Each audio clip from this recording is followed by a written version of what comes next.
ముందు బేషరతుగా మీరు క్షమాపణ చెప్పాలి. ఎందుకంటే డిసెంబర్ 9న తొలి సంతకం 6 గ్యారంటీల మీద పెడతామని, రుణమాఫీ మీద పెడతామని మాట తప్పినందుకు ముందు క్షమాపణ చెప్పండి.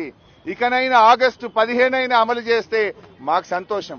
నా ఒక్కడికి ఎమ్మెల్యే పదవి కంటే ఈ రాష్ట్రంలో లక్షలాది మంది ప్రజలకు 4000 ఆసరా పెన్షన్, 4000 నిరుద్యోగ భృతో, 2500 రూపాయలు మహిళలకు, 2 లక్షల రుణమాఫీ జరిగితే నేను సంతోషపడతాను. 5 ఏళ్లు నాకు పదవిలో లేకపోయినా కూడా రాష్ట్ర ప్రజలకు మేలు జరిగితే నాకు అంతకంటే ఆనందం ఇంకోటి ఉండదు. అందువల్ల నేను రాజకీయాలకు అతీతంగా స్వచ్ఛందంగా ముందుకొచ్చాను. నేను స్పీకర్ ఫార్మెట్ లో కూడా నా లెటర్ ఇవ్వడానికి నేను సిద్ధంగా ఉన్నా. ఇవాళ నీ డిమాండ్లను ఇవాళ ఇక్కడుండే జర్నలిస్టుల చేతిలోనే నా రాజీనామా పత్రాన్ని పెట్టి వెళ్తా ఉన్నా. స్పీకర్ ఫార్మెట్ లో రాజీనామా ఆమోదించుకొని పదవికి దూరంగా ఉండడానికి నేను సిద్ధం. కానీ నువ్వు మరి ప్రజలకు ఇచ్చిన మాట నిలబెట్టుకో.